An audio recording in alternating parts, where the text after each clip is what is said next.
The black-hairs boots. America needs a tidal wave of the old-time religion.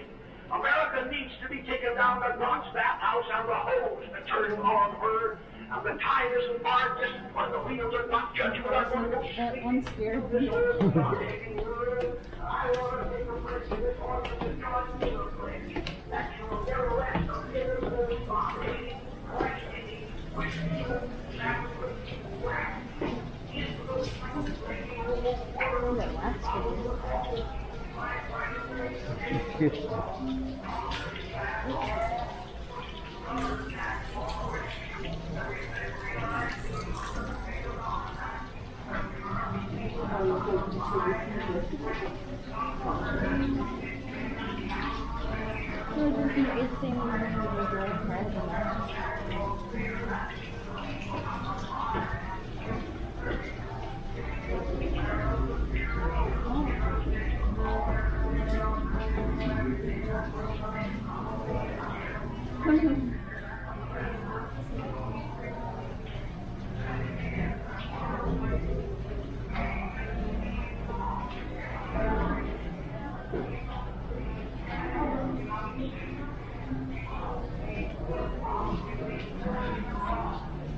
She went through a lot of saloons at the end. We do not have an exact number, but she was doing this very frequently.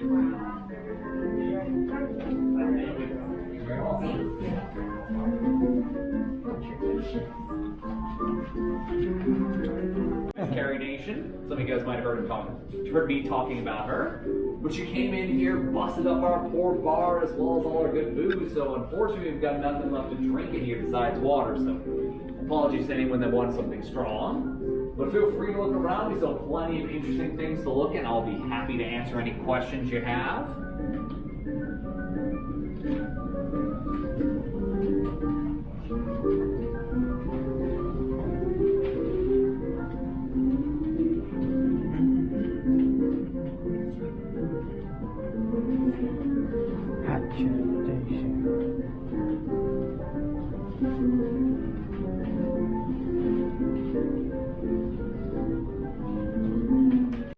That are going on either side of the debate.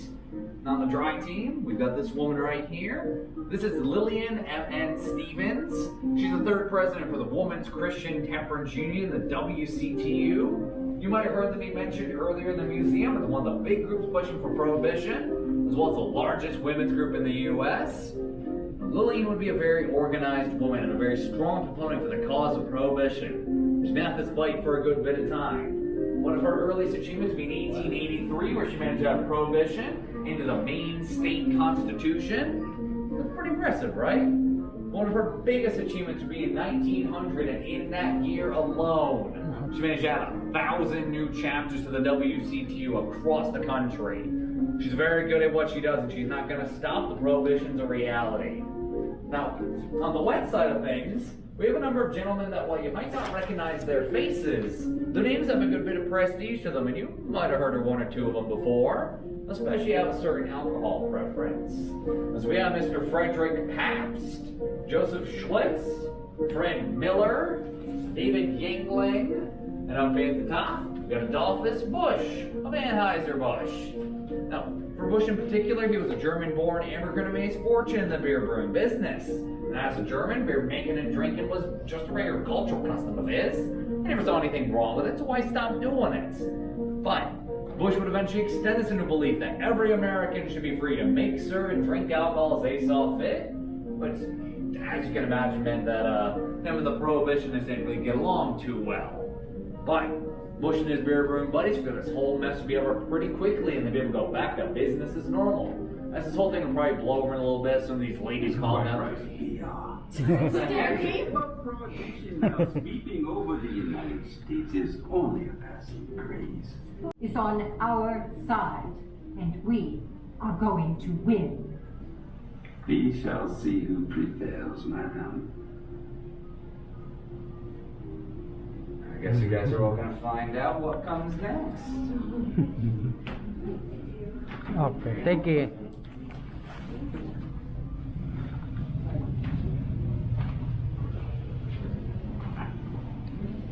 Prohibition.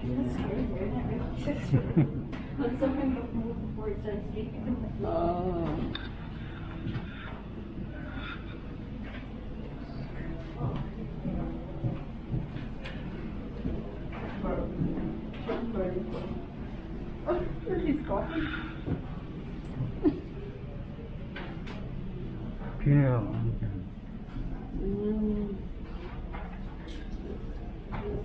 Him? They color it. That's him, the one. No. I don't want to picture it. Don't want to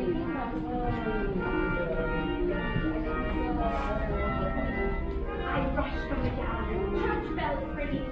We were in victory is ours and our country will suffer no more. Hell in the world is many for women too.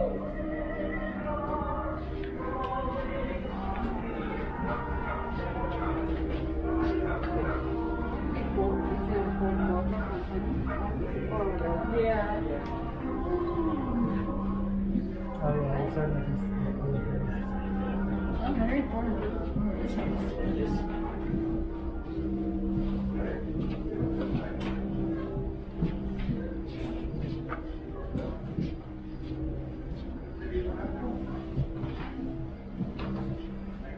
the American Prohibition story.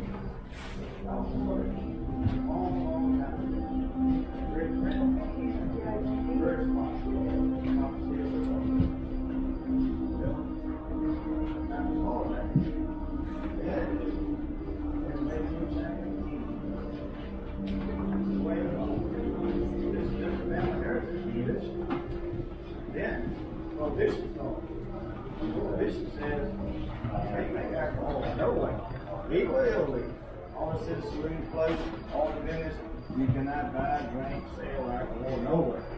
And guess what? With moonshine, fine. You get caught making that moonshine with that steel right there, you go to jail. But it comes this way.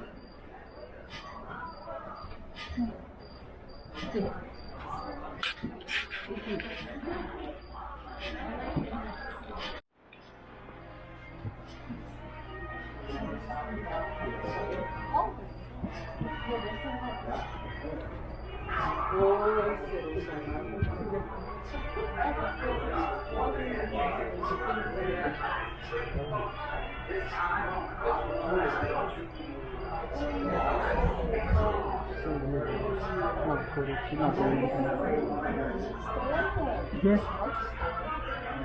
We sell alcohol for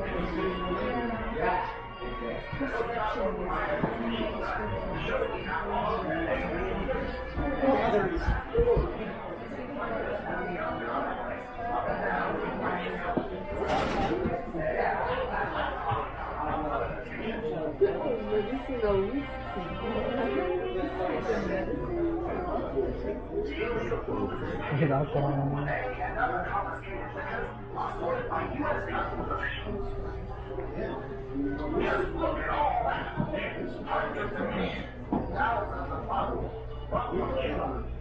from Canada, ships from England, and tickets from around the world.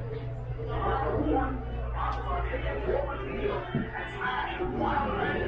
Like veterans, state and local law enforcement officers. Even local getting on the block smashing action. As fast as the carbon bottles are broken, the beer barrel busted, and the rum runs down the drain. City law, the speakeasy in New York, sponsoring action.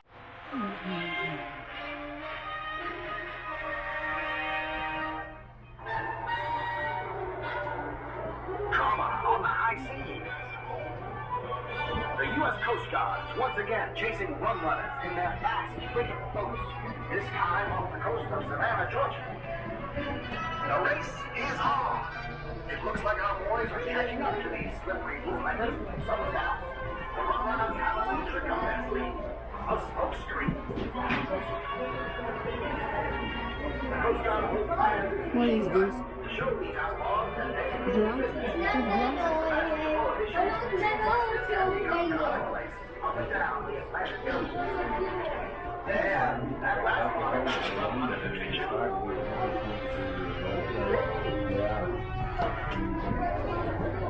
I think they're probably going to just be more serious. Confiscated liquors are sold by U.S. Customs officials. Hundreds of cases, thousands of bottles.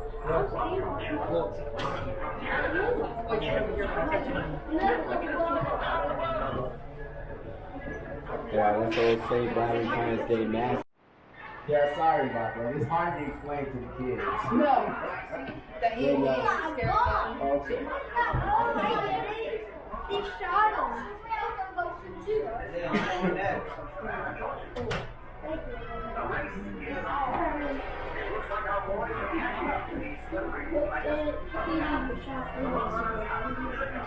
Yeah, that's an actual $1,000 bill. Money was growing so large during Prohibition, they had to raise the currency to keep up. Yeah.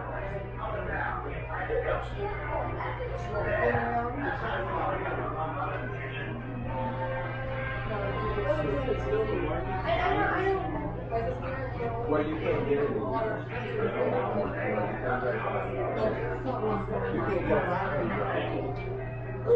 Not anymore.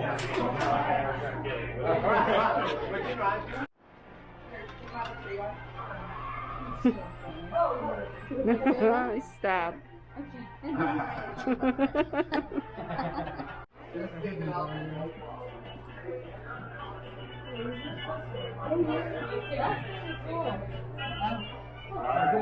Close to the wall, the lights right. There you go. All right, you ready?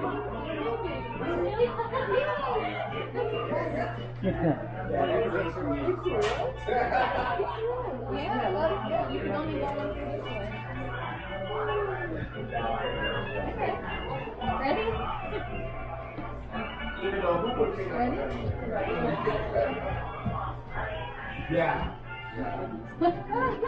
Here we come in. Who's this? Gus. Gus. Gus sent us. Gus sent us. Gus. Yeah. Oh, Gus, other Gus. yeah. Oh, that's cool. Automatically closed.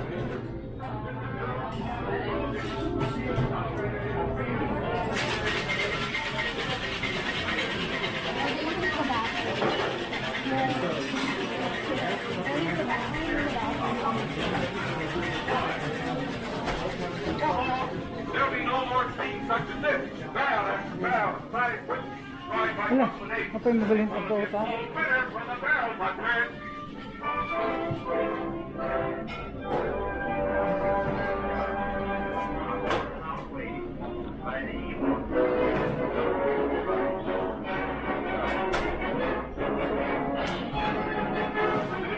For the 36th state against prohibition is happy news for the great races of the United States and for many others throughout the land. With an eye on December 5th,